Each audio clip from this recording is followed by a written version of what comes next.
I've always been more of a loner, even when I was a kid. My name is Isabella, and I've always been good at keeping myself busy. It's not that I'm antisocial or anything. I just enjoy being by myself most of the time.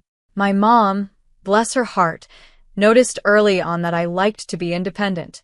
Instead of trying to change me, she encouraged it in a positive way.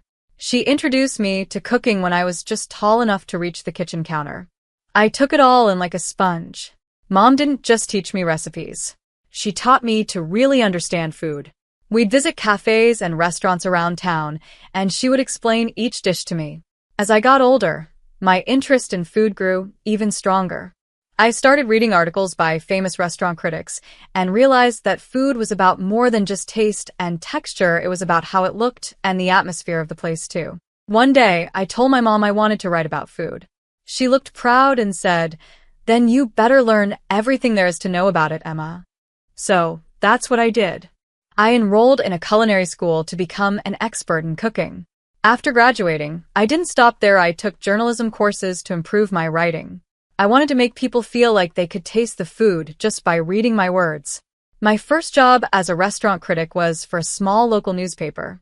I wrote about a little American restaurant, describing how the homemade pasta melted in my mouth and how the smell of garlic and basil made me feel like I was in a Tuscan kitchen. To my surprise, people loved it. My editor called me the next day and said, "Kid, you've got a gift. Keep this up and you'll go far." That's when I knew I had found my calling. I worked for different newspapers and magazines, gaining a reputation for honest and fun reviews. The big change came when I started my own social media pages. Suddenly, I wasn't just writing for magazines, I was connecting with food lovers from all over the world. My followers grew, and they were always excited to hear my thoughts on the latest food trends and hidden restaurants. One evening, I was at a new farm-to-table restaurant called the Rustic Spoon, sitting at a cozy table and taking notes for my review. As I wrote about the atmosphere, I noticed an older couple at the next table looking at me. The woman was whispering to her husband and staring at me. I smiled politely, used to being recognized, and went back to my notepad. Suddenly, I heard her voice, warm and excited. "Excuse me, you're Isabella Sermon, right? The food critic." I nodded and said, "That's me. Nice to meet you." "Oh, I'm such a fan," she said excitedly. "I follow all your posts. Would you like to join us for dinner?" I hesitated. Normally, I like to eat alone when I'm working, but their genuine enthusiasm made me think twice. So, I joined them at their table. The woman introduced herself as Janet, her husband as Larry, and then pointed to a young man I hadn't noticed before. "And this is our son, Scott," she added. Scott looked up from his phone and smiled. "Hey," he said with a grin. "Nice to meet you." We quickly fell into easy conversation. Janet and Larry were eager to hear about my recent travels, while Scott kept chiming in with funny remarks that had me laughing despite myself. As the evening went on, I found myself enjoying their company more than I expected. Scott, in particular, was very easy to talk to. We discovered we both loved indie films and cheesy puns. When it was time to leave, Scott seemed a bit unsure and asked, "Hey, would it be okay if I got your number? You know, in case I need restaurant recommendations or something." I felt a little flutter in my stomach that had nothing to do with the food. "Sure," I said, "for restaurant recommendations." We started texting that same night. At first, it was just about food and restaurants, but soon we were talking about everything. Our conversations became the highlight of my day. A month later, Scott asked me out on a real date, and I said yes, without hesitation. Our first date was at a quirky little bistro I'd been wanting to try. Sitting across from him, I realized how comfortable I felt. There was none of the awkwardness I usually expected from first dates. A year after we met, Scott proposed. It wasn't a big, flashy event. He knew that wasn't my style. Instead, he made me dinner, a sweet attempt that ended with slightly burnt steak and lumpy mashed potatoes, and asked me to marry him over dessert. How could I say no to that? After the wedding, we moved into my apartment. We were practical about our finances, creating a joint account for shared expenses. Since I earned more, I contributed more, but we both felt it was fair. Living together revealed new things about Scott. He had a habit of leaving dishes in the sink, his clothes scattered everywhere, and his toothpaste tube always uncapped. Coffee mugs seemed to multiply on every surface. I bit my tongue, reminding myself that I wasn't perfect either. It's just an adjustment period, I told myself. We'll find our rhythm. And slowly we did. Scott started making more of an effort to clean up, and I learned to relax my standards a bit. It wasn't perfect, but it was ours. 5 months later, it was time for our first vacation together. Standing in the airport with our luggage, I felt a wave of excitement. I turned to Scott, ready to share my joy, but noticed his eyes were fixed on something behind me. I turned around and saw Janet and Larry walking toward us with big smiles. They only had small carry-on bags, like they were going on a short trip instead of a week-long vacation. Surprise, Janet said, hugging Scott. We couldn't let you 3 lovebirds have all the fun, could we? My heart sank. This wasn't part of the plan. I looked at Scott, hoping he would explain, but he avoided eye contact. It's kind of a family tradition, he muttered. We always vacation together. I forced a smile, hiding my disappointment. How nice, I managed to say. But don't you need more luggage for a week-long trip? Larry waved it off. Oh, we'll just buy what we need when we get there. No sense in dragging heavy suitcases around, right? The first few days of the vacation were a blur. I focused on the positives. The beautiful scenery, the interesting new foods I discovered, and the locals' warm hospitality. But as the days went by, I started to notice how much Janet and Larry spent. They shopped like there was no tomorrow, ate at the fanciest restaurants, and never seemed to worry about the bill. One evening, as we sat at another expensive restaurant, I couldn't hold back my curiosity any longer. I leaned over to Scott and whispered, "How can your parents afford all this? Aren't they retired?" Scott looked uncomfortable, shifting in his seat. "They're, just good with money," he muttered, suddenly very interested in the menu. I wanted to ask more, but at that moment, Janet began telling a story about her bridge club, putting an end to our conversation. As the vacation came to an end, I found myself eager to go home. The day after we returned, I decided to check our joint account, curious to see how much we had spent. When I logged in, my eyes went wide in shock. The balance was much lower than I expected. Alarmingly low. "Scott, can you come here for a minute?" I called, my voice tense. I turned the screen toward him. "Care to explain this?" Scott's face went pale as he looked at the numbers. "I might have used our account to cover some of Mom and Dad's expenses," Scott admitted quietly. I took a deep breath, trying to keep my anger under control. "Scott, that was our money and I contributed most of it. You should have talked to me first." I know, he said, reaching for my hand. "I'm sorry, Nancy. It won't happen again, I promise." A month went by and things slowly got back to normal. Scott kept his word and didn't touch our joint account without discussing it with me first. I tried to let go of what happened during the vacation and focused on my work and our life together. One cool autumn evening, Scott came home looking excited. "Hey, Nancy," he said, wrapping his arms around me from behind as I stood at the kitchen counter, cutting vegetables for dinner. "I've got an idea. How about we go on an overnight picnic this weekend? Just the 2 of us, a rented motorhome, and the great outdoors. What do you say?" The idea sounded great, and we spent the next few days getting ready for our little adventure. I packed a cooler with gourmet sandwiches, homemade potato salad, and a bottle of wine. Scott took care of renting a small motorhome and planning our route. We arrived at the campsite in the afternoon. The place was beautiful, surrounded by tall pine trees and a clear lake. Scott parked the motorhome in our spot, and we stepped outside to enjoy the fresh air. That's when I saw a familiar car pulling into the space next to ours. Janet and Larry got out, waving excitedly. "Surprise," Janet called out. "We thought we'd join you on your little getaway." I turned to Scott, hoping to see the same shock I felt on his face, but instead, he looked sheepish, avoiding my eyes. "Scott," I said, my voice calm but firm, "did you tell them about our trip?" Before Scott could answer, Janet came over and hugged me tightly. "Isn't this exciting? A family camping trip." I forced a smile, but I couldn't help noticing they showed up with no supplies, no tent, no food, not even a change of clothes. As the evening went on, it was clear that our romantic getaway had turned into a family event. Janet and Larry took over the conversation, telling us stories about their past camping trips.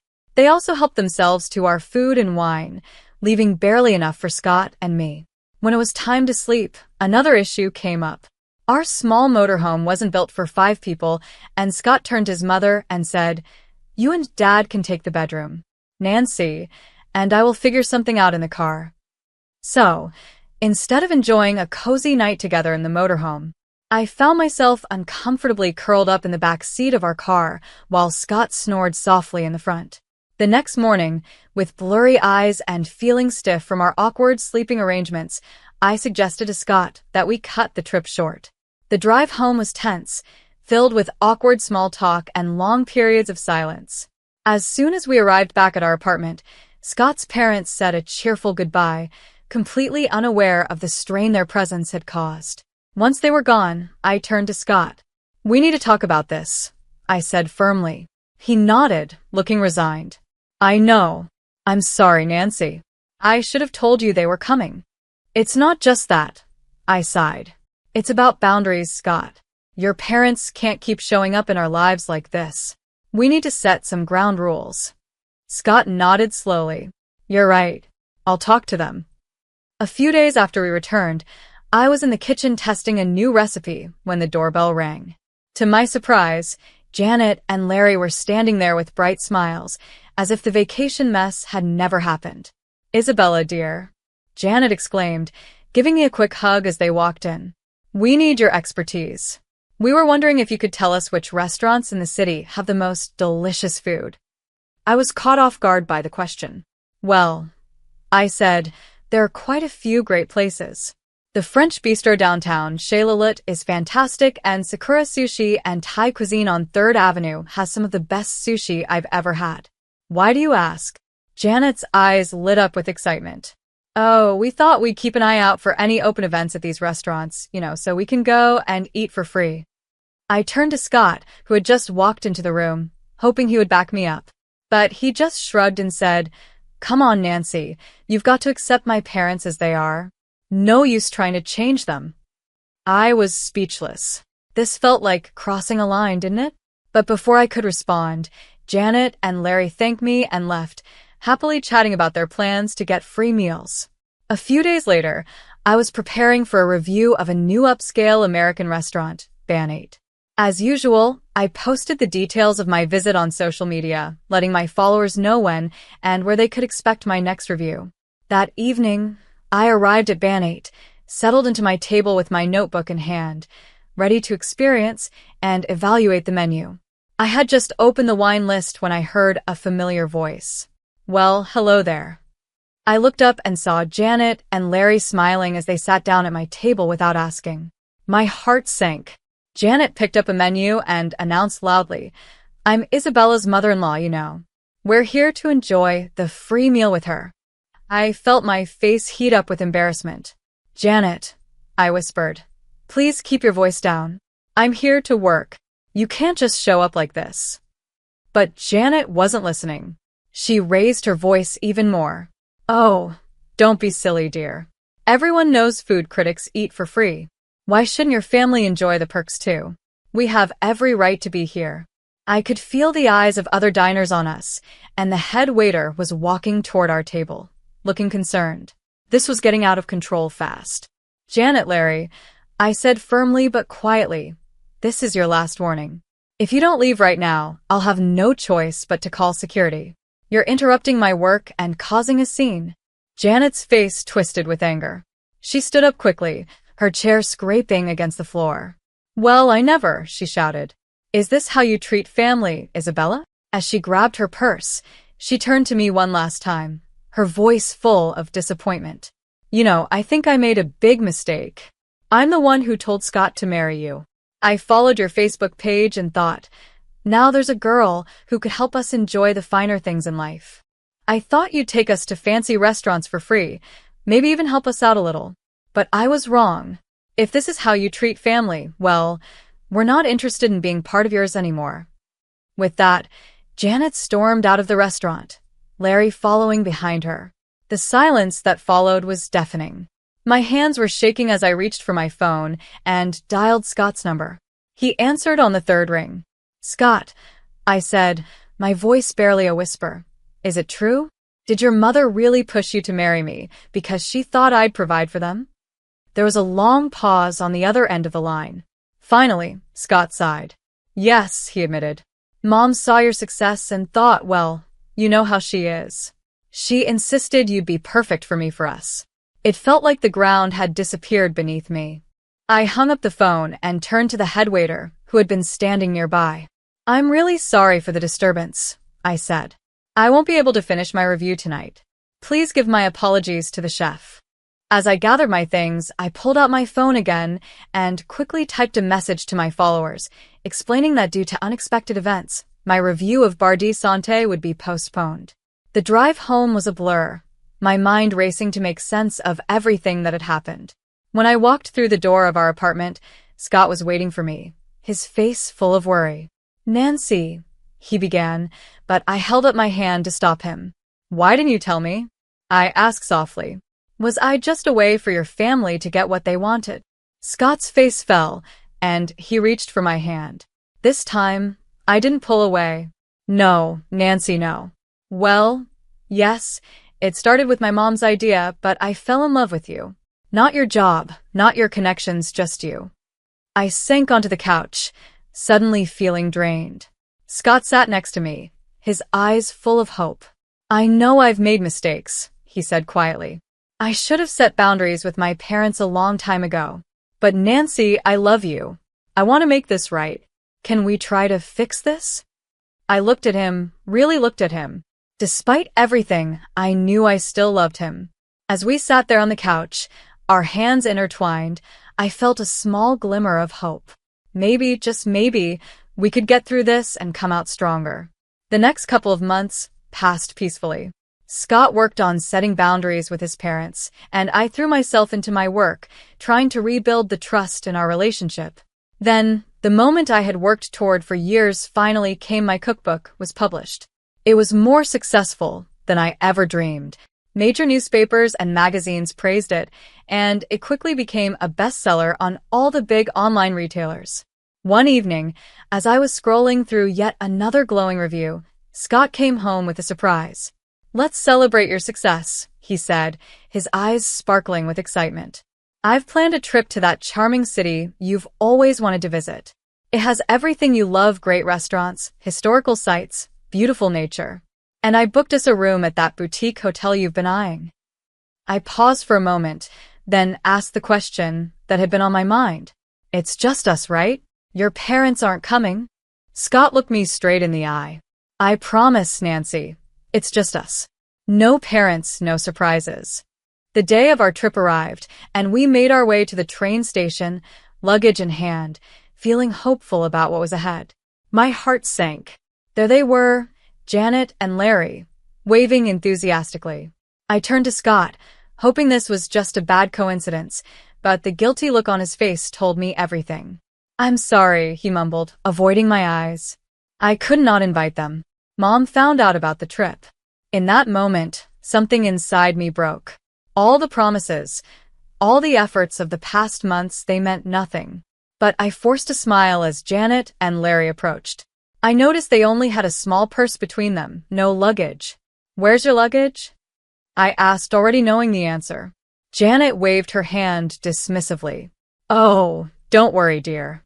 You'll handle everything, won't you? After all, we're celebrating your success."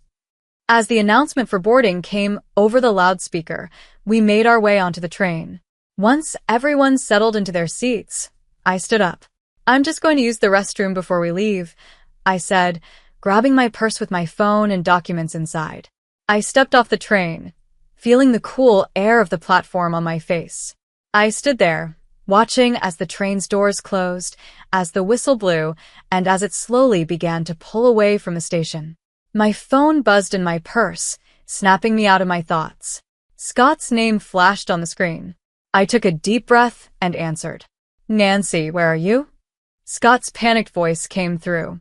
We're not on the same path anymore, Scott. I replied, my voice steadier than I felt. I'm divorcing you. I hung up before he could respond. My hand shook as I opened my banking app and blocked Scott's access to our joint account.